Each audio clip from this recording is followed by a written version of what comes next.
Alright guys, so Fulo with another video. Shout outs to the whole LDBC. Now, I was debating whether to make this video or not, but I decided that, I wanted to make the video. And it just really has to do with like some things that have been talked about already, and just my opinion of these things. And my thing is, with Terry Crews, like, my personal opinion, man, I just think that it's a mixture of clout chasing, and I think it's a mixture of like not manning up and just being and being afraid of what people have to say. That's what I really feel the gist lies of what he does, basically. So the thing is that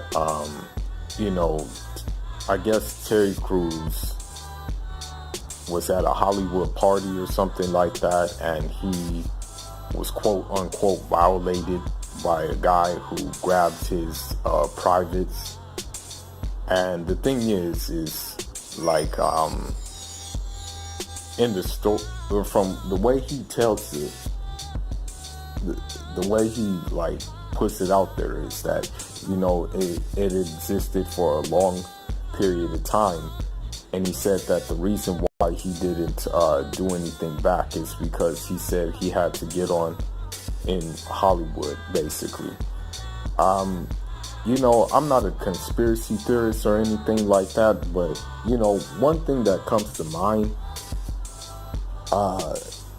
with this is, because you do, and I, even me myself, in going to parties and stuff like that, being invited to Hollywood parties, have seen these kind of ritualistic things.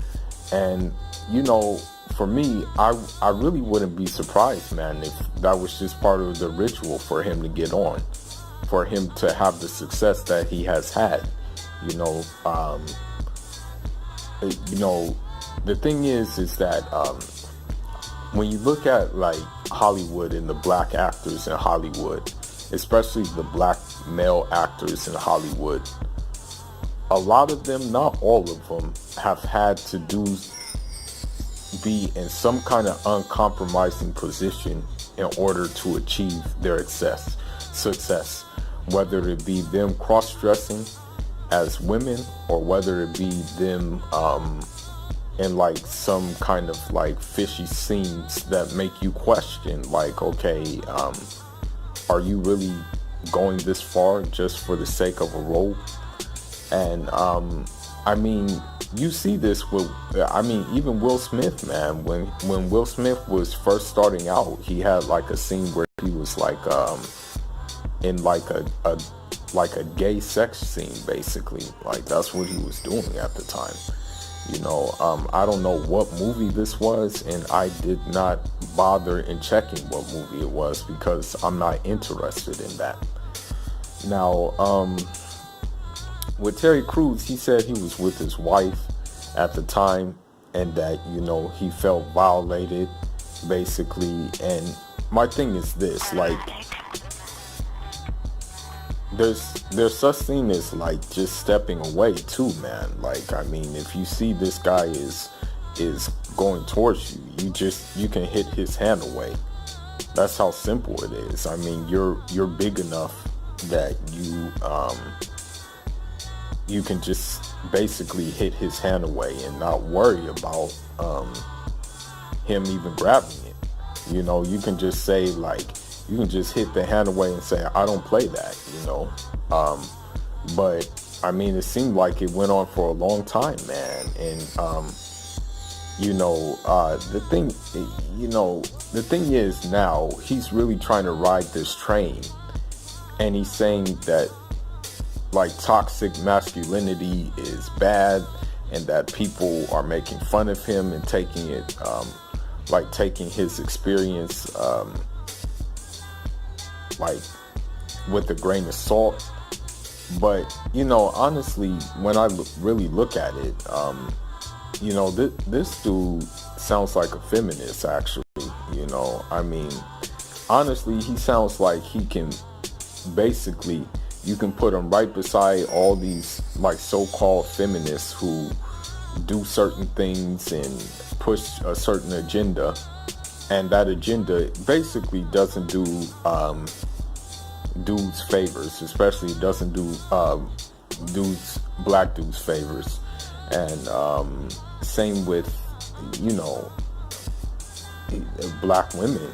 I'm sorry to say it, but basically when it comes to the whole feminist movement, it's just really designed to progress,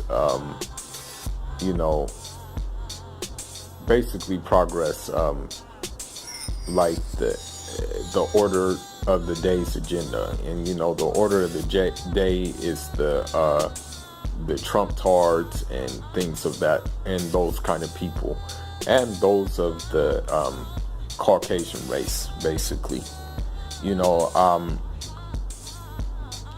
My thing is like, and this goes for even continental Africans like myself.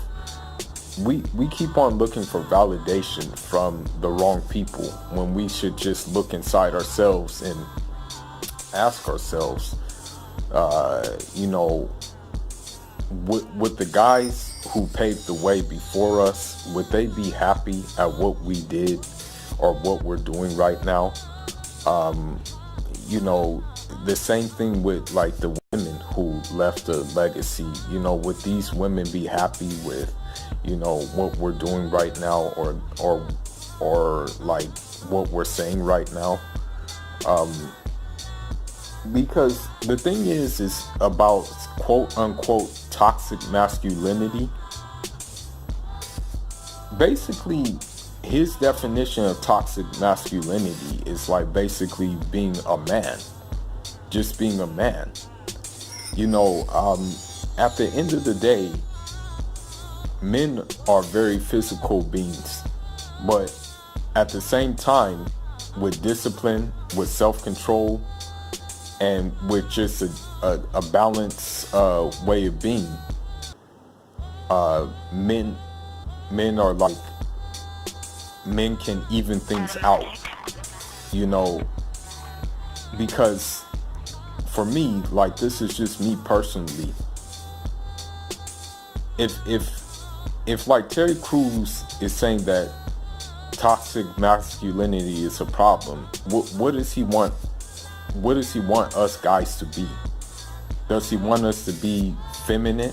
Does he want us to be like, how should I put it, like a woman? Like, does he want us to act like that? Because the way he describes it's like very dumb. Like, this guy, I mean, and maybe I shouldn't like go off of this, but you would think that this guy who was a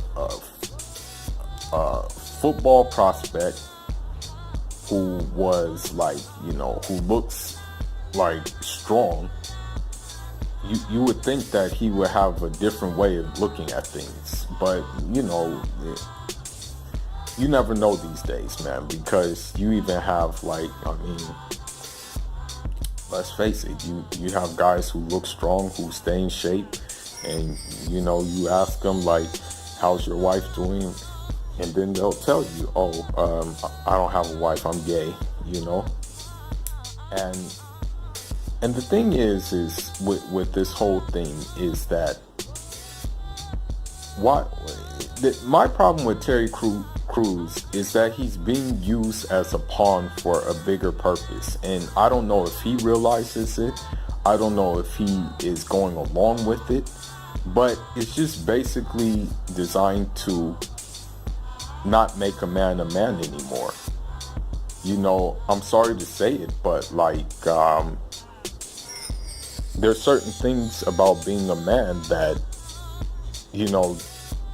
if you got rid of them, it's like you're kind of like lost. it's kind of like you're kind of like a lost cause. So like, I don't know why you would want to get rid of those things. Now, you know, he's, and the thing is, I'm looking at his audience and I'm looking at the people who he's telling these things to. And it's like they have nothing good. You know, they have nothing good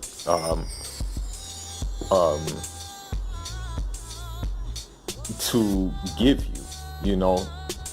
Like, I don't care. Like, I mean, okay, maybe you'll get another movie role because of this, but still,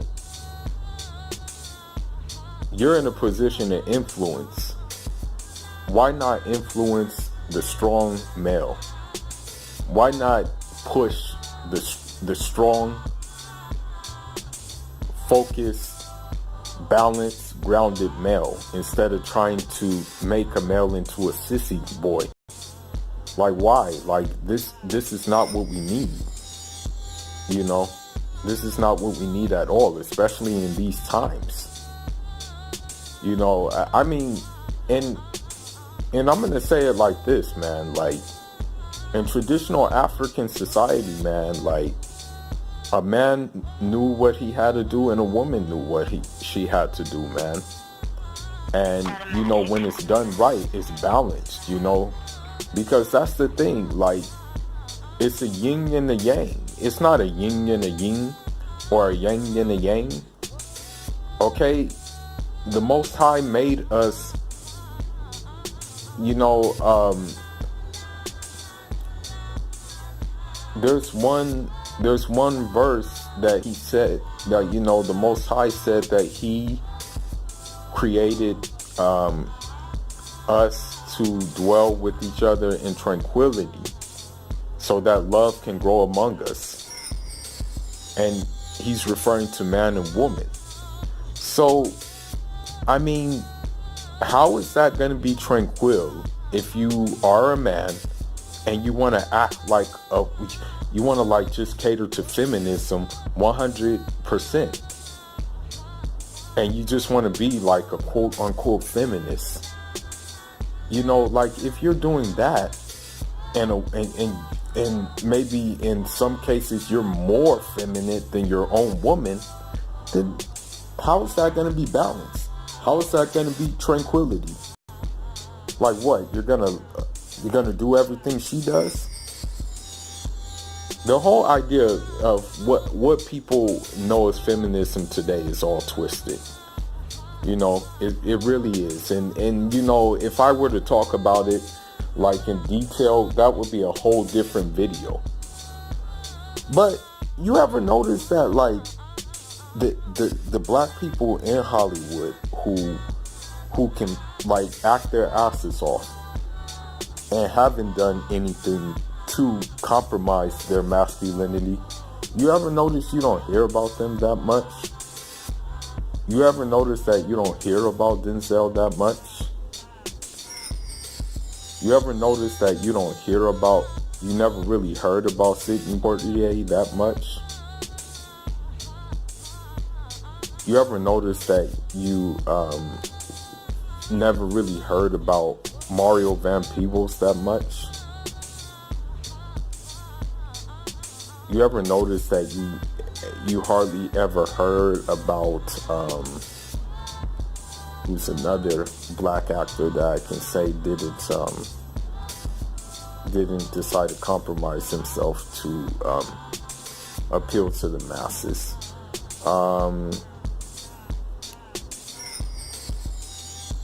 You ever notice you don't hear about Idris Elba that much? You know, these kind of guys who just want to be regular men and just want to get by their talent alone are not in the limelight. Idris Elba, even Denzel's family. Like, Denzel has been married for so long. You know, Denzel has been married her so long, but you will struggle to find pictures with him and his wife. You'll struggle to see them together at in awards like shows and stuff like that. So it's like crazy, So with that being said, at the end of the day, Terry Crews needs to realize that he's in a position of influence, and that he needs to influence men, specifically black men, to be men. And part of being a man is liking women and embracing women, but doing it in a balanced way where you're not violating a woman. That's what it comes down to. And when that woman, and in a way that a woman will feel comfortable around you. That's how it should be done. You shouldn't be talking about guys. You shouldn't be talking about, oh, guys are too, that masculinity is too toxic, that there's such thing as toxic masculinity. What are you talking about, bro? Ain't nothing toxic about being a man, homie. Because from what it sounds like, that's what you're talking about. But man, that's just my 2 cents in the matter. Leave your thoughts, leave your comments. I'm off until the next one. On Jarama.